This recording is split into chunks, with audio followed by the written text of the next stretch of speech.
Boa noite, senhores. Boa noite, senhoras.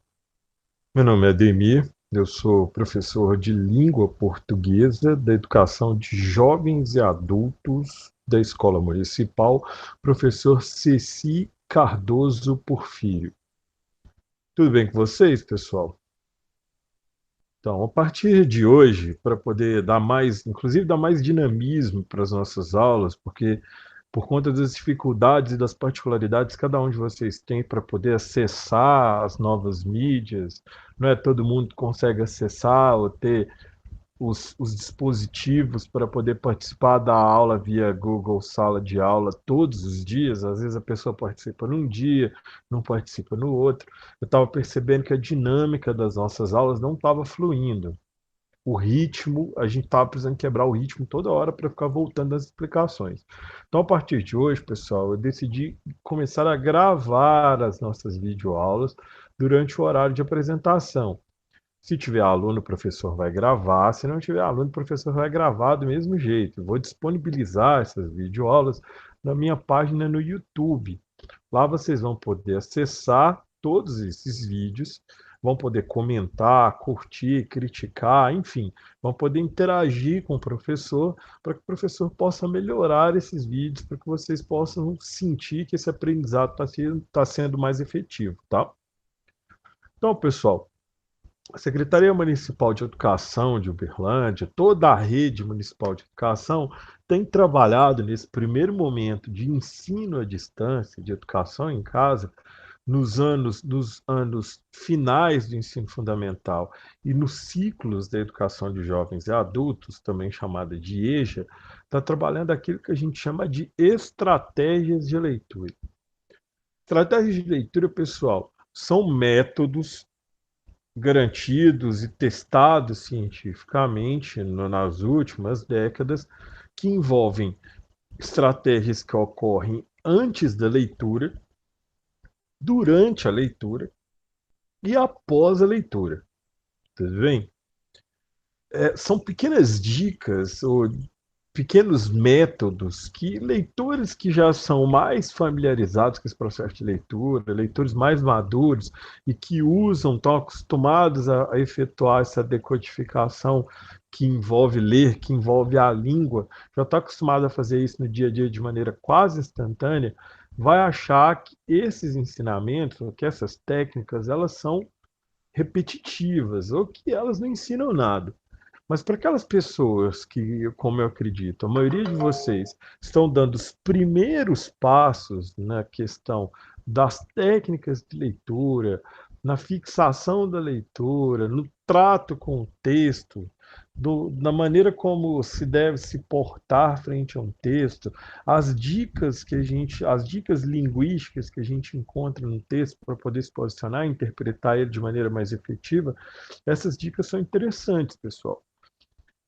Por quê? Porque a leitura, como qualquer outro aprendizado difícil na vida da gente, pessoal, como andar de bicicleta, por exemplo, é algo que proporciona, mesmo para o professor, ou mesmo para aquela pessoa que está muito acostumada a ler, que trabalha com isso, diariamente trabalha com textos e com leitura, é, mesmo para a gente, pessoal, que tem essa desenvoltura, a gente ainda cai da bicicleta de vez em quando, dessa bicicleta metafórica, que é andar com o texto, que é decodificar o texto, que é trabalhar com o texto. Mesmo assim, a gente ainda tem determinados tropeções que a gente leva durante a vida no processo de interpretação. Então, pessoal, essas estratégias, elas são estratégias que são necessárias para leitores que sejam maduros, mas principalmente para as pessoas que estão começando a se familiarizar com o texto, como é o caso de vocês, entendeu? Aqui, como eu mesmo estou falando aqui no texto, a maioria de nós, principalmente quando a gente ainda não tem esse gosto, essa familiaridade com a leitura, ou simplesmente a questão do texto, da leitura, da interpretação de texto, a língua portuguesa ou as línguas em geral, não é tipo a minha área de trabalho, aquela área que mais me apetece, ou que mais me atrai, essas pessoas elas costumam achar, e com certa razão, que ler pode ser monótono, difícil e até mesmo cansativo. Mas como eu expliquei para vocês, pessoal, se utilizando de técnicas, tendo paciência e perseverança, ler e decodificar essas pequenas dicas que a gente tem dentro, fora do texto, antes e depois do processo de leitura, ou durante o processo de leitura, isso tudo vai ficando prazeroso, vai ficando parecido com andar de bicicleta, por exemplo. Hoje em dia, você que já sabe andar de bicicleta, você nem precisa raciocinar muito sobre a questão de, aqui eu preciso ter equilíbrio, aqui eu viro o guidão para a direita ou para a esquerda, eu mantenho meu equilíbrio, eu jogo o peso do meu corpo para um lado para não poder cair junto com a bicicleta. Isso tudo são pensamentos que passam pela cabeça da gente quando a gente está aprendendo a andar de bicicleta. Mas quando a gente já tem um domínio, já faz isso de maneira quase natural, a gente nem percebe que a gente faz isso, pessoal. Então, nós vamos trabalhar isso agora num primeiro momento. E o professor, para tornar essa divisão mais didática, eu dividi esses ciclos entre os períodos do EJA, da EJA.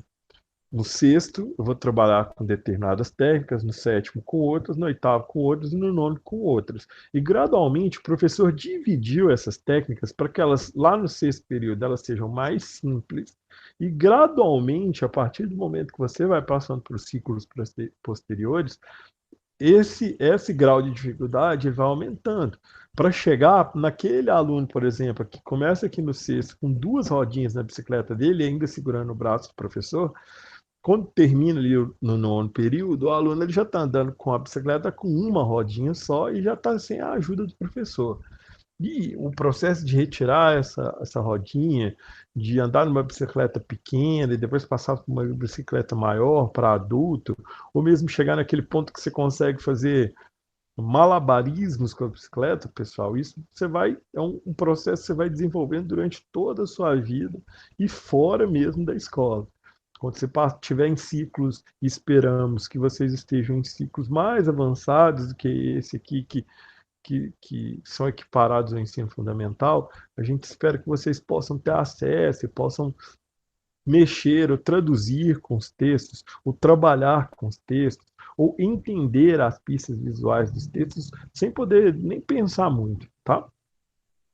Então, pessoal, como eu já havia falado com vocês, o processo de leitura e interpretação ele começa antes mesmo da compreensão das palavras propriamente ditas. O problema é que, quando aprendemos a ler, nós queremos que todas as nossas respostas estejam apenas naquele grupo organizado de ideias e palavras que nós chamamos de texto.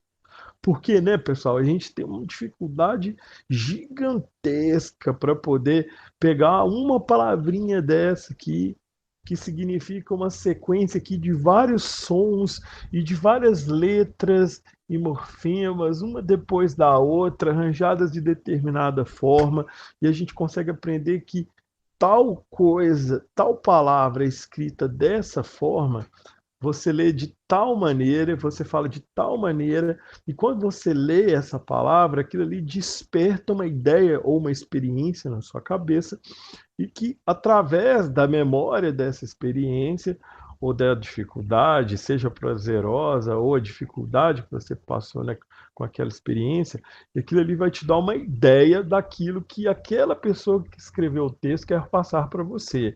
Palavrinhas e textos, pessoal, eles servem para traduzir o que as pessoas sentem e veem umas para as outras.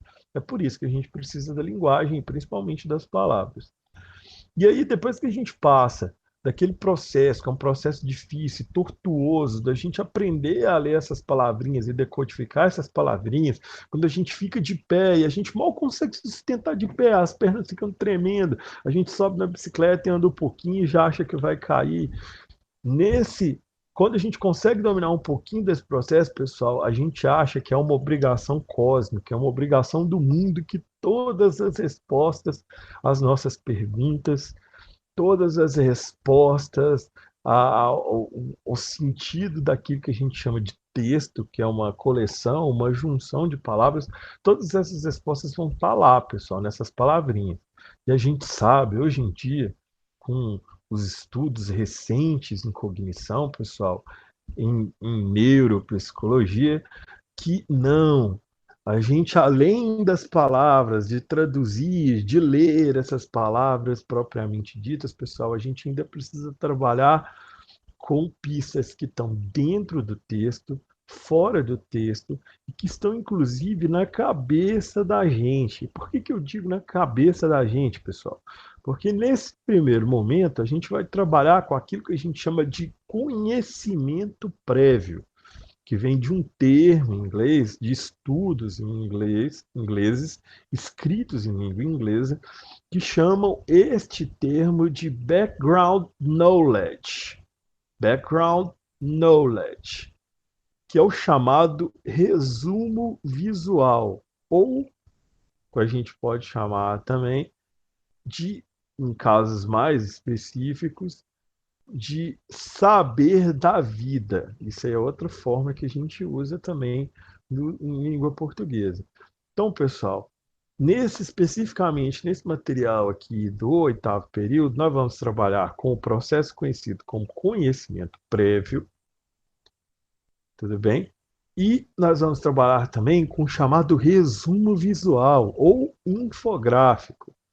Tá certo, pessoal? O infográfico ou resumo visual, que nós também trabalharemos nessa nossa viagem aqui no oitavo período, ele nada mais é do que uma técnica de representação visual do texto.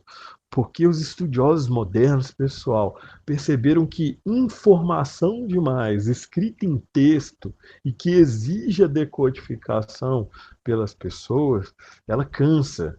Chega num determinado ponto que o cérebro da gente, principalmente o cérebro daquela pessoa que não está acostumada a fazer esse tipo de exercício cognitivo, de exercício de leitura, chega uma época que o cérebro da pessoa fica esgotado e a gente não consegue ter mais acesso a essa informação, pessoal. Tudo bem? Chega um momento que aquela informação está gravada em gavetas no cérebro da gente que a gente não consegue acessar mais. Então, o que os estudiosos começaram a perceber que poderia ser usado para estimular a interpretação das pessoas? Você transformar determinada carga de informações em um tipo de desenho gráfico. Você faz resumo visual, pessoal, quando você está participando de uma aula, por exemplo, e puxa uma setinha, ou faz uma artezinha no canto da sua folha de papel, explicando ou ressaltando algum conceito que seja mais complexo, que o professor pede para que você anote no canto da página para poder trabalhar aquilo posteriormente, ou para quando você for ler aquele texto novamente, você possa ressaltar ou dar mais ênfase para aquela informação que você trabalhou com ela visualmente, tá?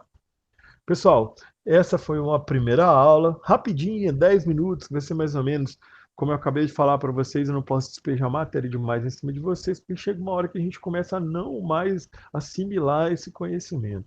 Então, essa aula serviu num primeiro momento para que eu possa introduzir a matéria para o conhecimento de vocês, introduz a matéria no círculo de conhecimento de vocês, que vocês tenham uma ideia do material, para que vocês possam entrar em contato com o material, está na pasta de vocês, no Google Sala de Aulas, para que vocês possam estudar o material e para que a gente possa, na próxima aula, começar a trabalhar propriamente os sentidos de conhecimento gráfico e de resumo visual ou de infográfico.